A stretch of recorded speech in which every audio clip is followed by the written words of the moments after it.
Hey, welcome back to the Kingsway Podcast. Thanks so much for tuning in. We are glad you are here. It is one of those neat, exciting times where we get to introduce to you for the very first time our new worship pastor and his wife, Ryan and Sharon Dufoe. Is that right? Mm-hmm. That's close enough. Close enough. How do you really say it? Okay. Here's a great story. This is the story. Oh gosh, it's starting out with a great story. Okay. It's D-A-F-U-E. Nope. F-U-E, no? Nope. How do I say? D-U-F-O-E. Yep. Not related to Willem Dafoe. Okay. Spelled different. Done. But so my family apparently came from Germany and was trying to get to the United States like 200 years ago. Okay. And the German quota was full, so they moved to Canada, changed their name to Dufoe, and then came sounded here. French. So it sounded French. So it's fake. It's fake. So, however you pronounce it is fake. It's definitely fake. I'm an imposter. So, my name is French. It's Coquillard. Right. And it is from Indiana. And the founder of South Bend, Indiana, was named Alexis Coquillard. And that's a dude named Alexis. Mm-hmm. So, sorry, John. Don't tell your wife. But it was funny because when we went there, nothing is French. Yeah.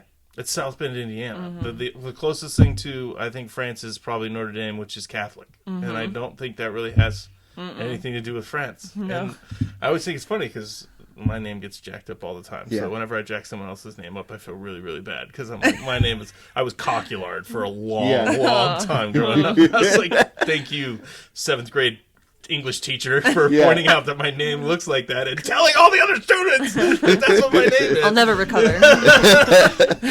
Well, I am super glad you're here, and I definitely will learn your name, the fake one and the real one, at some point. I haven't even told you the real one. Do you know what the real one is? I would have been Ryan Rocklow.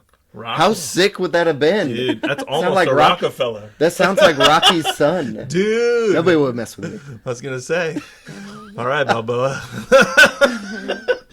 Well, I like I said, the podcasts that we do, we've had people on before that are kind of introducing. In fact, Angela Dostal, who's a part of our church, was on last week, and we talked about the power of memorizing scripture, and she hadn't been on there yet, and that was really fun.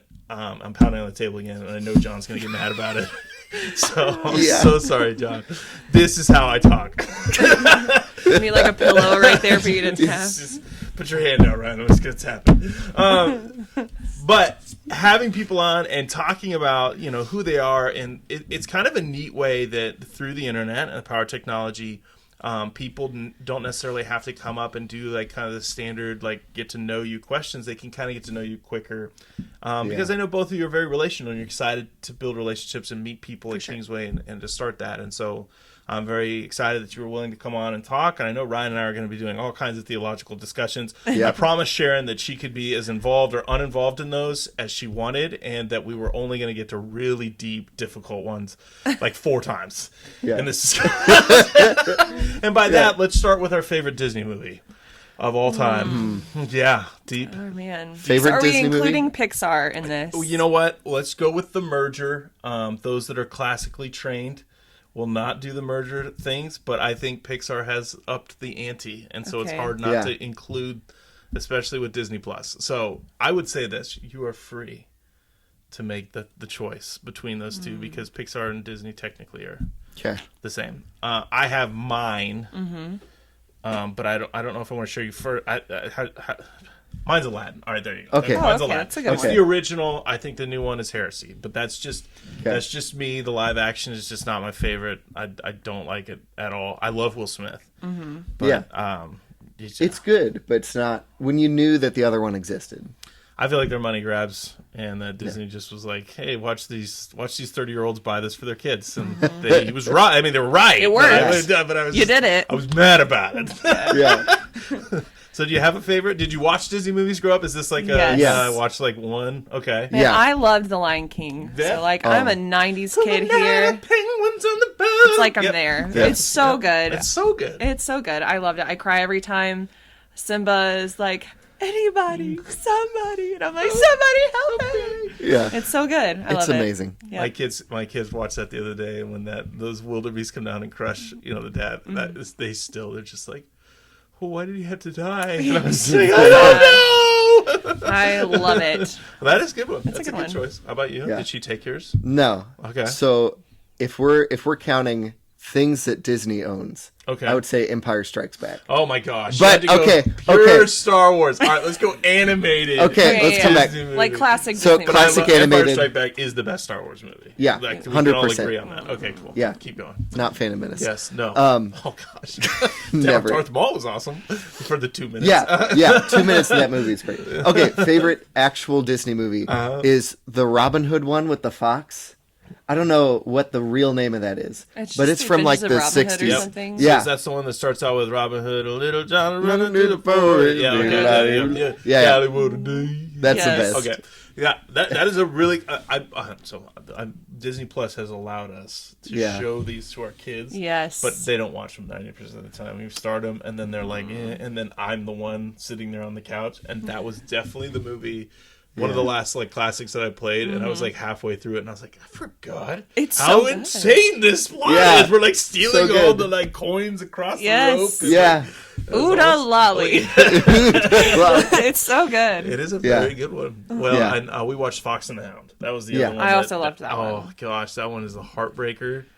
Anyway, so those are Yeah. fantastic. But that's a good intro to you guys. I thought Yeah. that would be fun. We are children of that heritage. Yes. Yeah. And so it's one of those like things where when Disney Plus came out, I feel like they knew it was time and they Yes. got us. And, Yeah. These people have money now. is what they were John is saying. shaking his head, agreeing with everything we're saying. He's off camera, but he's like, "Gosh, yes, they have. They did it." So let's just transfer a little bit and let's go to favorite food. If you were gonna be, because here's the thing: some people are gonna want to take you out and maybe take you out to lunch, or maybe you're gonna meet some people. I want them to know what you prefer. I will say we are going to get tacos in Monette today. Yeah. Your favorite food may change in a few hours, but you haven't had it yet, and so I'm going to give you a free package. There's no way that's winning. However, favorite food. I'm not going first this time because you could cheat off me. Okay, So, I'll go first. Go for it. okay, so coffee isn't a food, but I love coffee. So if we go somewhere, Yep. I'd love that. But Get that out you of the can't way. sustain off coffee. There's 0 No. calories in black Yeah, coffee. exactly. Okay, keep going. Now, if you have to live off something, So we said this at youth group last night. They asked that question, and what I said is, 2 things are about at the top equally: look at you. a cheating medium rare ribeye steak already. and macaroni and cheese. Wow. Those are so polar opposite. Oh, yeah. It's like, one It's is like crap. $1.20 at the Yes. store, and one is like But it's all mac and cheese. It's yeah. like homemade. I used like 100-year-old cheeses on this, and it's also craft. Like, my mom Love made 'em. like a casserole mac and cheese, you know, where like they fill it up with milk, yeah, and then like layers of cheese, and then the top like gets crispy. It takes like 2 years to make in like some sort of old oven that Yeah. you didn't know existed. You know, Yeah. you're pulling Yes. out, you're like you found this in the ground. And like breadcrumbs on top. It's been fermented. That Yeah. I agree with you. I have never been a Kraft macaroni and cheese guy. that's okay. If there's a mac and cheese you don't like, put a little pepper in it. So I love pepper, and I would agree with you. I grew up though on Kraft and tuna. Yes, It my was- family did that that was- too. We we called did- it tuna casserole. No, it was no. like, and it was one Yes. of those things. I had it too often, and Yes. it has scarred me slightly. Where I'm like, yeah, I don't think I can eat that. I think did she put some sort of like there? If I remember right, there was some sort of dairy in it as well. I don't remember what it was. We had foster kids, and we had a lot of kids a couple times in our house. And I swear, she just was like, "Well, for $4, I can get this and this, and we can just look protein and mac and cheese." And I was like, but it was literally like a giant bowl of like that. So yeah, we I'd did that rather too. have mac and cheese and hot dogs. I see. Oh, no. I Which- don't know if I could do It's that. not my favorite. But I'd rather have But that. that's what you'd rather have. I mean, just keep. I'm scarred. I ate a cup of noodles, tuna, and a baked potato the other night for dinner, and I Yeah. was fully satisfied.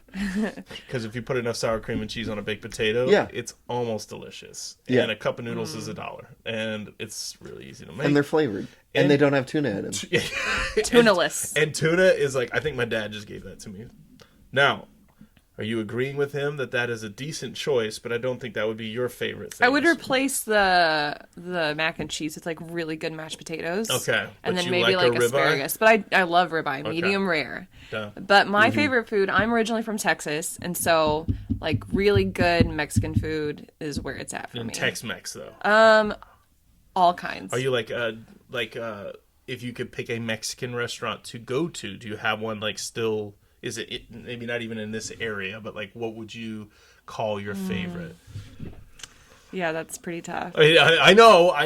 Because I get the same thing at all of them, so it's not like, oh, the fajitas at this place is really good. It's just like, it's good no matter what. As long as there's like really good homemade tortillas. And this is kind of backing out a little bit. Have you been to Chewy's, which is very much Tex-Mex? Yes, that's what I was saying. Yeah. Chewy's is a Tex-Mex place Yes. that I figured that might be, I'm pretty or much, Del Rio. I think it came from Texas. They're like out of Austin. And they have like this jalapeno ranch you can dip the chips in. Oh man, it's so good. See, and that's the style, because I'm from Arizona and I didn't grow up on that Tex-Mex. Like I grew up with a Mexican place across the street from my high school that like I swear they only knew English because they had opened their, and it was the most delicious. Yeah. I mean, but it was like homemade. Yeah. Like Yeah. everything you're eating. They did this thing called That's what it needs. strips, which was just unmelted shredded cheese on homemade hot fried chips. And it was called a strip. So like you get it, and I'm like, I don't even know what this is. These are nachos. And that's like I was like, it's not even nacho cheese. But then you would pick it up and eat it, and as you would eat it, the fried chip was still hot. It would melt the cheese in your mouth, and it was delicious. That sounds amazing. So, but so when people say Tex-Mex, I have like some of the like bean dips or some of the ways that they would do queso. Well, I they would all love be authentic different. Mexican food and like authentic like carne asada tacos, and I love all of those things. But what I really want is for the tortilla to be homemade. Yep. Yeah. So like that's the one thing I feel like Mexican restaurants don't always give me that I would really like, and that is someone making homemade tortillas. Yep. And they do that at Chewy's, and that's probably why I really like it. Well, at the place we're going for tacos today, they actually have like a Gittenberg taco press. Nice. Like it is Good. like a tortilla. Like I can show it to you before we go. But like they on Saturdays will make them fresh, and they'll still have like the like mist of like how hot they were when they put them in the anyway. That's what we In need. Texas, there's HEB, which is a pretty big. I don't know what that is. Mm-hmm. It's basically like Hy-Vee, but way better. Okay. But Done. they make homemade tortillas every day, and they have like piles of bags of See, that's warm what I tortillas. need in my life. It is so good. I need that in my life. Just head on down to Texas. I am obsessed with YouTube, so I've made my own homemade tortillas several times at my Yeah. house, and they're always worth it. Always better. Oh, But yeah. they are a little bit of work sometimes where Yeah. I'm like, yeah, that was. If you need a good middle ground, I don't know if this Walmart has it, but Walmart sometimes has tortilla dough pressed, and then you just like, You're just griddling it. yeah, you're cooking them. we're But aware, we love. Okay. those are that's what Katrina grew up with, Yeah. and her mom did that, and it is like. I just like it a little cooked a little further than she does. She likes it a little more doughy than I do. I like it like crispy, almost burnt. I want it to like crackle a little when I fold the tortilla. Yeah. And I put everything in there. If anybody's watched this podcast, they know what my answer is. My answer is pizza. There's no way I'm I do going love pizza. anywhere else than pizza. It's just I wish my palate was better. I wish. So are you just like where I'm at. Caesars, Domino's, doesn't matter? Or Bro. are you like I need deep All right, dish like, or I need New York I love that you're style? asking this question right now because I could talk There's about so many this kinds of for a pizza. whole podcast. Okay. Someday it may happen, but not today. that's the next podcast. I am a Papa John's if I'm Okay. going to like a standard place. I don't know why they have stolen my soul. It's probably got Is it the some butter? sort of narcotic. It could. I don't like the garlic butter. It is something I to do love with the their garlic butter. bread. It just makes It's really me good. It is love really good.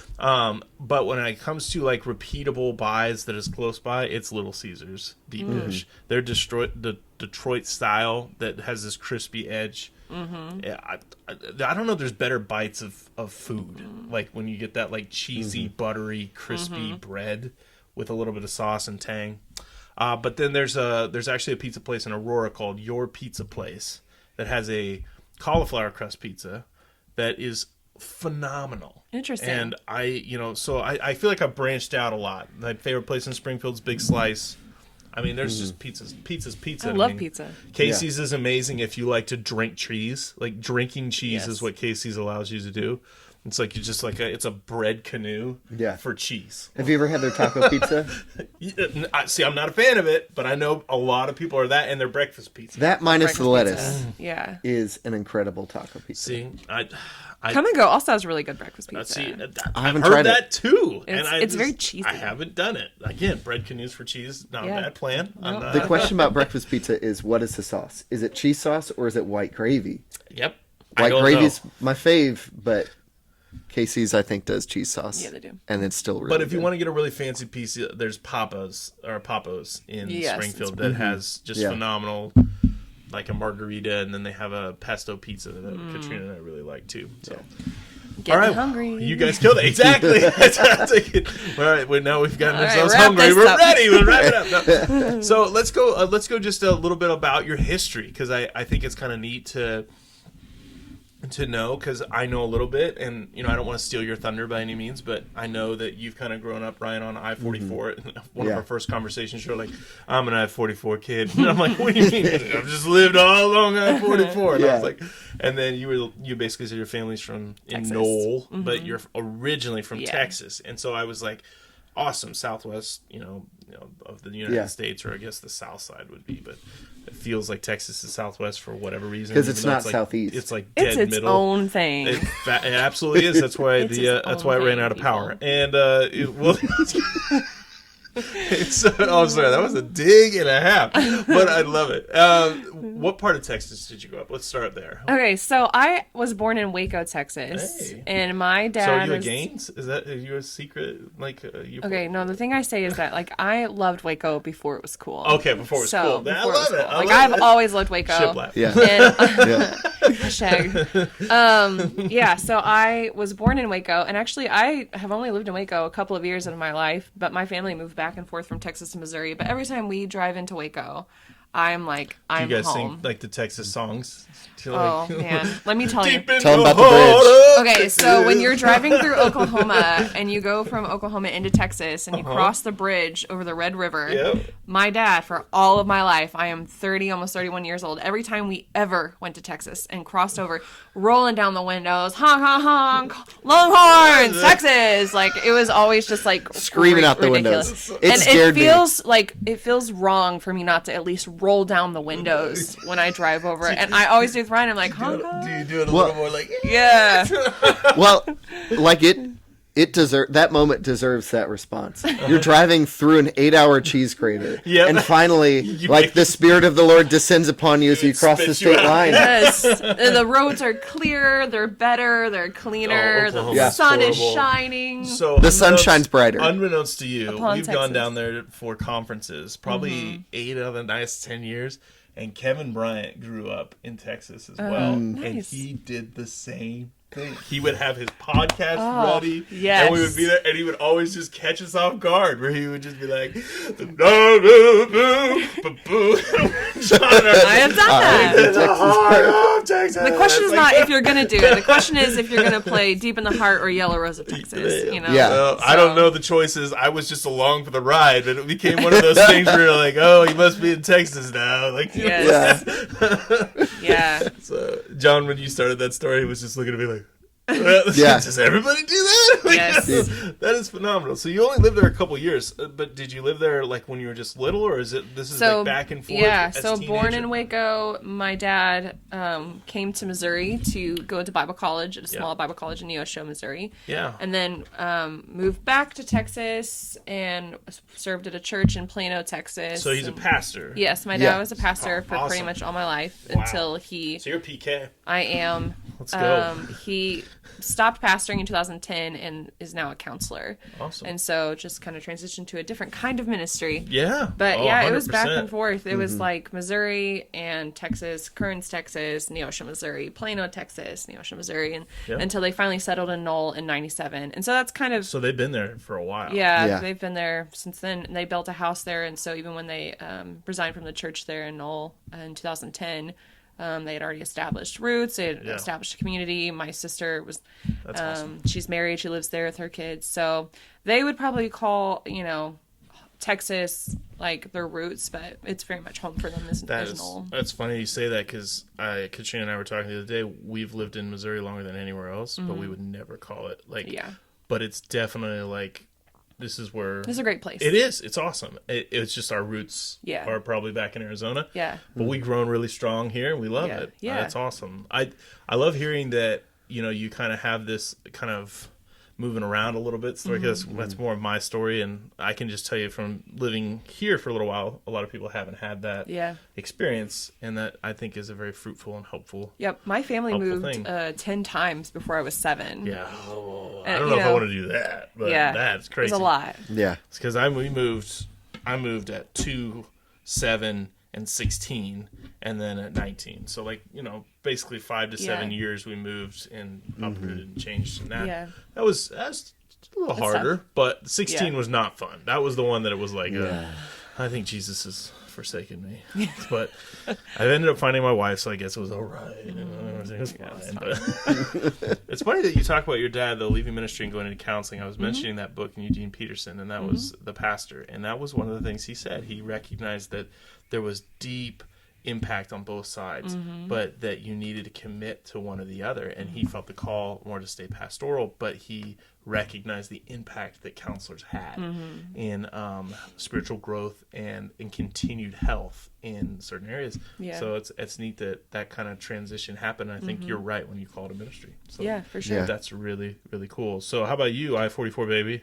The exact opposite. So much the opposite. So I should be a 5th generation engineer. Or a rocker, or whatever you are. Rocklow, there you go. Right, 5th generation Rocklow engineer. That sounds way more rich and fancy than it is. That sounds so cool. I'm going to call you that. That's your gamer tag. 100%. Keep going. So I was supposed to be a 5th generation engineer. My dad's an engineer. My uncle's an engineer. My grandpa built rockets and was quality control for the Apache helicopter.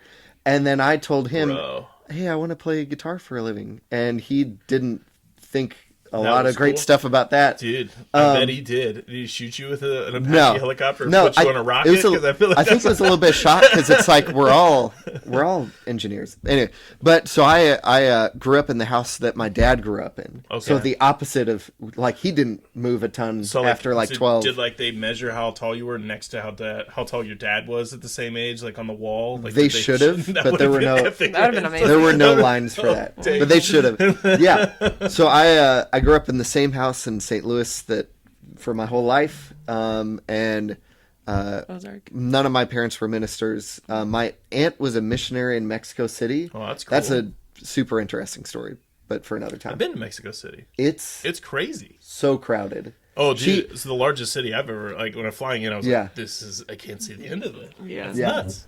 So. But yeah, so I grew up there, and I was in church my whole life. I started playing drums in youth group and on Sunday mornings at like 7th grade or something. Yeah. And did it every Sunday, every Wednesday for 7 years. So you don't know Sam Palmquist, but when we first met, I told you, I'm like, we had a kid that sounded like you in our church, and he works with YWAM, and now he's opening a coffee shop completely separate. Yeah. But it was interesting that you're like, I just did it. Showed up and I just did it forever. I had nothing better to do. I'm like, evidently most churches have some There's that guy that's like some kid that's like, sure, I'll just do it. Like, that's amazing, man. That's a really cool part of your story. Yeah. So then after high school, you're like, heck with guitar, I'm going to go to Ozark. Like, what happened? So I went to Ozark after that. It was just church camps and other stuff, like. And this call God put on me and my church and all these things kind of aiming me that direction. So I went there right after high school. Yeah. I only played drums and a little guitar and didn't sing. Yeah. And I was like, I want to get a worship ministry degree. And I feel this call to do worship ministry. But obviously I'm not going to be a singer. Yeah. Like that's not happening. God didn't give it to me, so it's not happening. And I went through from 7th grade all the way till my last semester on campus, did not sing. Yeah. And then my last semester I had to do an internship for Josh Huckabee at College Heights. They made me sing, weirdly enough. Mm-hmm. And then I got hired at a church in Rolla That's Like, it's crazy. Yeah. Your story. Obviously I've gotten to hear it a couple times, and like one of my favorite parts is like the passion that you have from your calling. Like that you had this moment where, and maybe I'll let you say, but like you were at a camp and there was just this passionate worship that was displayed, and it led you to so what was that? What camp was that? When was that? Yeah. Well, how old so were you? that was I think that was 6th, 7th grade. It was Bond Christian Service Camp in Mulberry Grove, Illinois. That sounds right. That sounds small town enough. So it was there, and we went there every year. But it's like my first or second time there, and I remember thinking like, this is really different from church. Like when we go to church on Sundays, this seems like more important. This seems more urgent. This seems bigger and more grand, and like this is really powerful and important. I was like, I want to do that. I want to do what they're doing up there for us. Like I want to do that for other people. Could you play an instrument at that point, or I had just gotten in percussion in 6th grade. Yeah, it's like really terrible. So you're hitting like the giant drum off beat, and killing a cymbal. Yeah, that was about it. I'd been like just tapping on tables and whatever for my whole life. My parents were like, we should give him a drum set, but not until that year or the year after they actually did it. I play a mean steering wheel.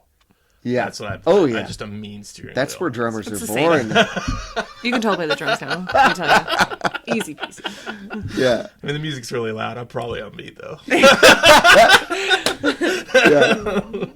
Well, so off of that, you're going like, this is it. So that's when your grandpa goes, you're crazy and you should be a rocket scientist. And you're like, well, no, I'm going to rocket people's hearts. He was like, how many worship ministers are there? Like everybody needs engineers, and we're just going to keep needing more of those. That's a lot safer. Yeah. So even when I got to Bible college, he was like, I know you were good at math in high school, genetically, and so if you want to take some math classes for fun at the state university in town, I'll pay for that. And I said, math classes for fun? That's an oxymoron. No.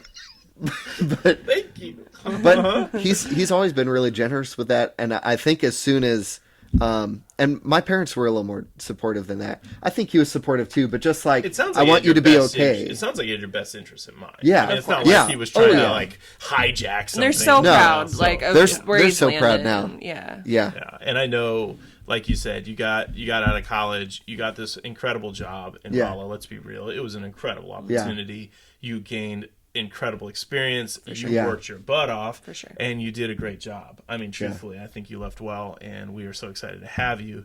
I love what you said, and I don't know if you've probably said this around Sharon before, but you're like, my plan was to be the greatest worship assistant of all time. Yeah, that's actually how we met. So I showed up to Ozark in fall of 2013, and she showed up in spring of 2014, and that spring, we had a mutual friend, so I was the drummer in his church. He was a worship minister there. He pulled me in to this band for a Good Friday service at the college. So I was the drummer. And then he knew through a friend that Sharon was coming and she was a good keyboard player. So he was like the making of a band. Yeah. This is basically he put us Boys together. Of Ozark. Yes, for sure. For Good Friday. Yes. Right. But we actually play instruments. Girl. Okay, let's keep going. Yeah. And so Backstreet people. Backstreet humans. Yes. So he put this band together. And I was so excited about it. We did some good music. I was like, who's this really good keyboard player? And I took a picture and I was like, this is the greatest Good Friday band you've ever seen. I put it on Facebook, not knowing that Sharon was in the center and was going to be my wife someday. Yep. And that was the first time we met. C19, basement of the chapel. And that is like the catacombs of Ozark. Yes. By the way. It's like the catacombs of Ozark. That's where they buried all the founding charter members. They're in the walls. Nicolas Cage discovered a map there. He found a treasure down there. Romans 12:1. That's it right there. They're surrounded. Exactly. Literally surrounded. Yeah. So it was awesome. That's really cool. And I know, Sharon, you had your own journey to get there. You went through MSU in Springfield? So I was actually at MSU for 2 years before I went to Ozark. And that's actually where I met both of your siblings. Yes, at the Christian Campus House.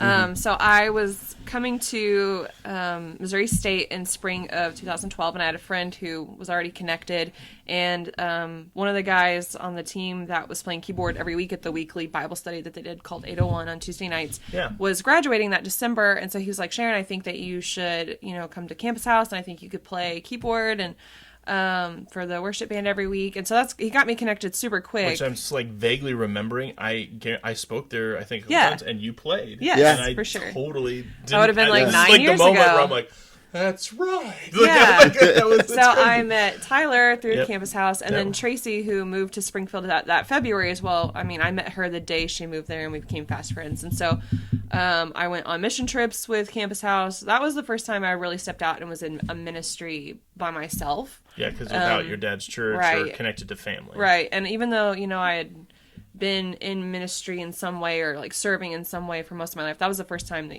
I wasn't connected with my family. That is such a freeing feeling. Yeah. And being a key, like PK, I remember like coming to Ozark and like going to Christ Church Roanoke for the first time and just being like, no one knows me. Yeah. I'm free. Yeah. It's a good feeling. It was a Yeah. good feeling. Well, that's But I was there for 2 years, and then towards the end of those 2 years, I just really felt like I don't know what I'm doing. Like, none of these degrees that I'm looking at feel like the right thing. And my dad and I had a conversation where he was just like, I really think that that you want to go into ministry or study the Bible, and you're just running from it because you want to have a career, you want to be successful. And so all in one day, I had a lunch with him. It was my first day of the fall semester of 2013. Had lunch with him at Subway, like off of Kimber or National. Cried my eyes out, left that conversation with my backpack for the stuff that day from my class, went straight to the admin building, dropped my classes, canceled my loans, and walked out feeling like, man, that was the first right decision I've made in a long time. Oh gosh, And those then, are hard though. Yeah, and then just spent Yeah. that next couple of months praying and trying to figure out what I wanted to do. And I had friends at Ozark, had lots of connections through Campus House at Ozark, Yeah. with Dave Yeah. Embry and Tyler and Yeah. all these people who had gone. And so went to Ozark in spring of 2014 and Joined the Yeah. band. joined the Yeah. Good Friday band, which, we met that Good Friday of 2014, but we didn't start dating until spring of 2015, and so we You were became friends friends. for almost an hour. Yeah. Like a year. Yeah. Almost an hour. Like an hour. Yes. It's Yeah. God time. Yes. Yeah. Something like God time. God Yeah. time. Yeah, for a whole year. Well, that's to me, those are the best ways that I think have those kind of deep relationships. My wife and I are the same way. We were friends for a year, engaged for a year, and then got married. And Identical. it Yep. was one of the best things. I fought it the whole way. I wanted Yeah. to get married very quick, and she was just kind of like, nah.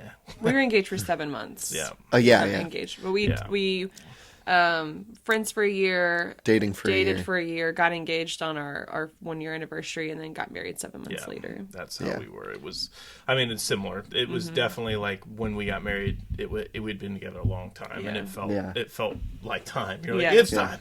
Yeah. It's time. And I just remember too, the commitment felt like the next step, where you're just like, yeah, this covenant, this commitment is very, very important. Well, I only have one other thing that I kind of wanted to jump into just to kind of end, and this is a little bit more of a personal question, and it's aimed at ministry. Yeah. My thought process too, anytime we talk around here is, we don't have a ton of programs, and we don't do a ton of things intentionally to muddy up schedules, because we believe that there is specific things that break people's hearts. And I would rather the individual follow those passions, rally some people, and lead towards helping fix that issue, fix that heartbreak, reach those people that are inside that, than distract them with just a project or a plan that meets some sort of inoculated version of I served.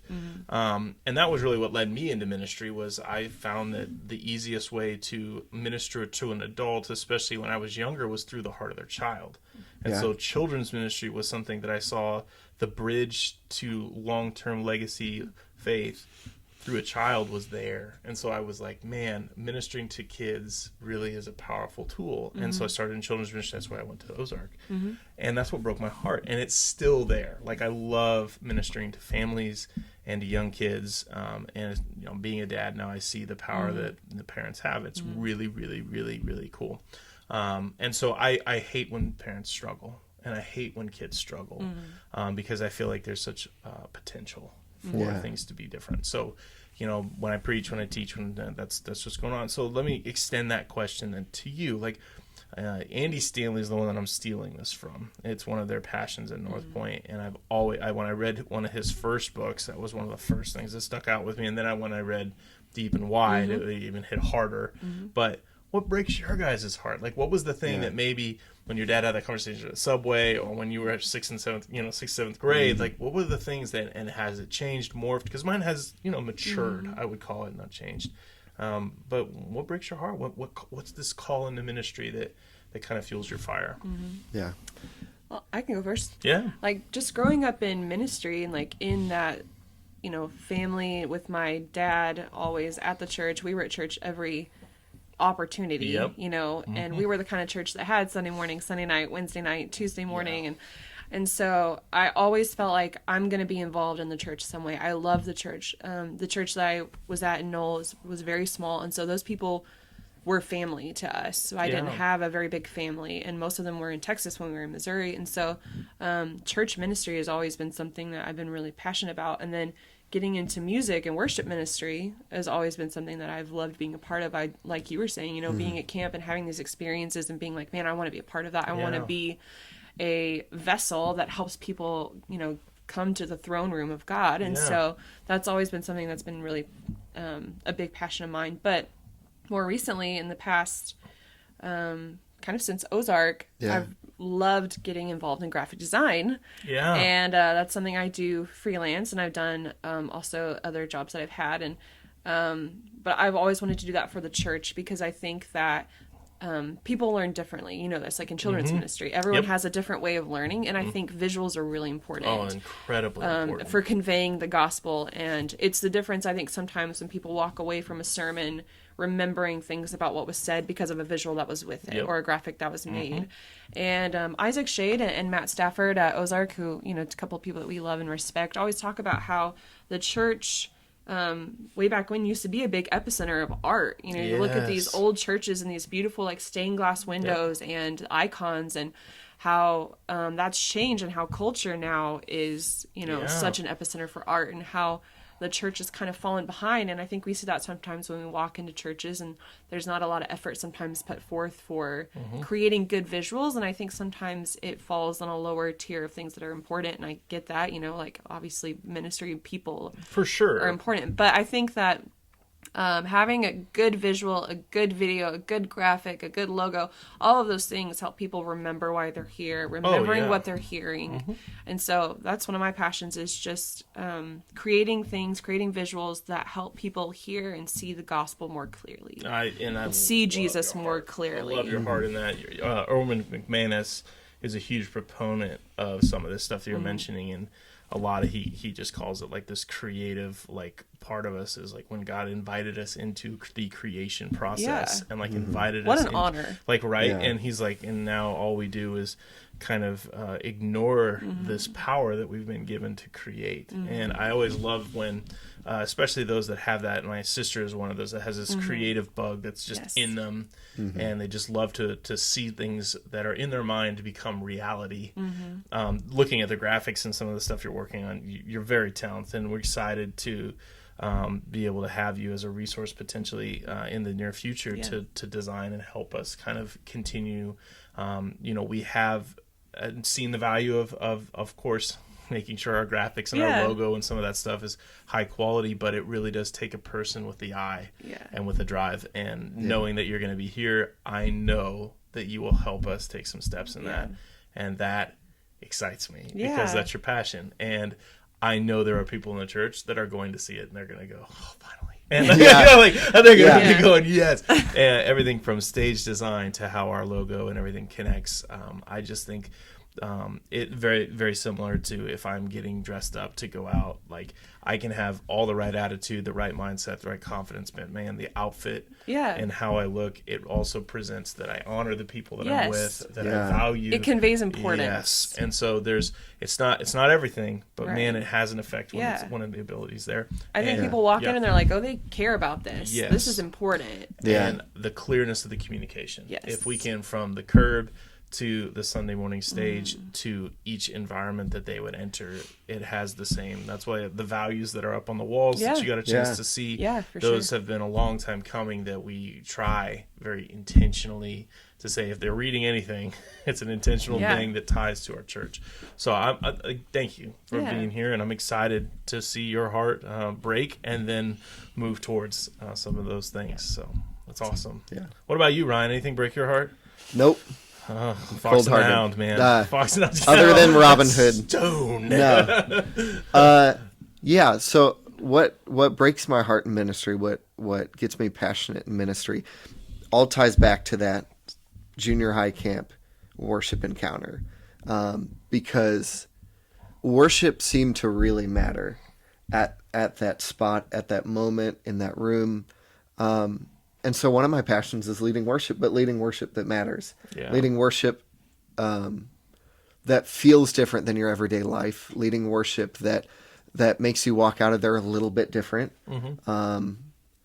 Not that I'm so good or so talented, but that like something different happened there. Yeah. Because we see talented people all the time, every day. Mm-hmm. And just like going beyond talent, going beyond performance and perfection, and going to like meeting with God. Mm-hmm. And God's not like us in a lot of ways. Yeah. And it's really powerful. But the other side of that is I felt that call. I could play music. And then I went back home. Mm-hmm. And what happened when I got home is I started playing drums a lot. And my youth minister was also my worship minister, same guy. Mm-hmm. And so it was 6-7 years, not just playing drums, but it was 6-7 years being around him, mm-hmm. Yep. Him pouring into me, mm-hmm. him training me how to do what I'm doing, but also caring about me as an individual, him calling when I had surgery on my mouth and for a tooth, him like being there in my life. And it was not just musical training. It was not just for skill. It was discipleship within that. And that's what I love doing. I love giving music lessons to kids or adults, or I don't care.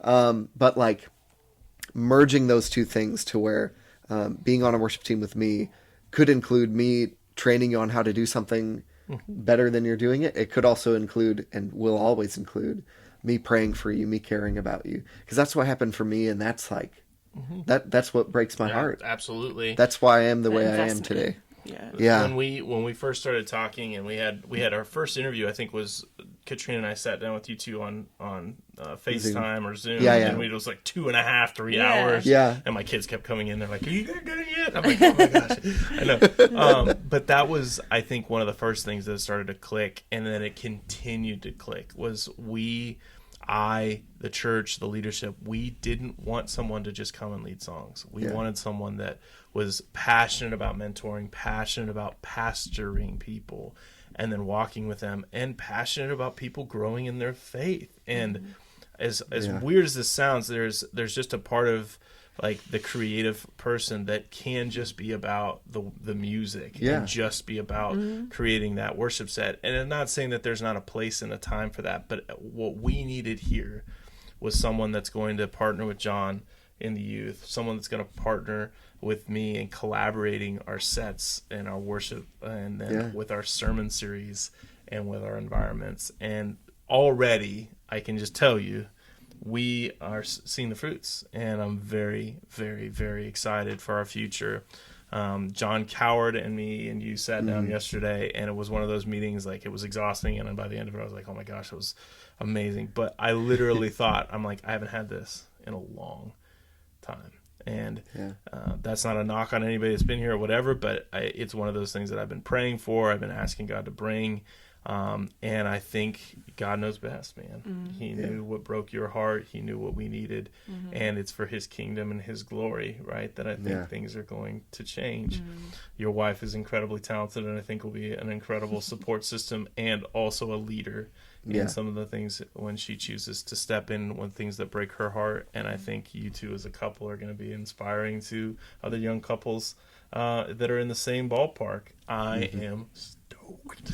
So, not just because of your Disney choices or your food choices, but because of what breaks your heart. I think it's a perfect match for Kingsway. Well, just know this, Ryan is actually leading the first week this Sunday. And that is, I think, March 7th. Feel free to come up and meet them, to say hi, introduce yourself. They're doing actually pretty well with names. I'm impressed. I'm trying really hard. It's probably going to be a little overwhelming. Give them a little grace. But they are stoked to meet you and get to know you, and we'll be seeing you online if that's where you have to watch. But man, we'd love to see you in person too if you can be here. We're going to film a couple more of these over the next few weeks, and hopefully Ryan will be a part of those. We're going to have deep theological discussions. We'll figure everything out. Discuss everything and disagree on most, and it's going to be amazing. Jesus all the time, right? Yeah. We're gonna figure out some big stuff. Oh, like, big stuff. Is Christ Jesus' last name? Oh, gosh. Think about I that don't one. know. So then are we little fake Christians? Is that what you're saying? If it's not, man, we got a Dufoe right here in this building. Hey, thanks so much for hanging out with us today. And if you stayed here the whole time, think about clicking the subscribe button or clicking the like button. It helps other people see the podcast, as well as it keeps you informed if we, like I said, every week that we update these. Thanks so much for watching. You guys have a great and glorious day in the Lord. We'll see you later.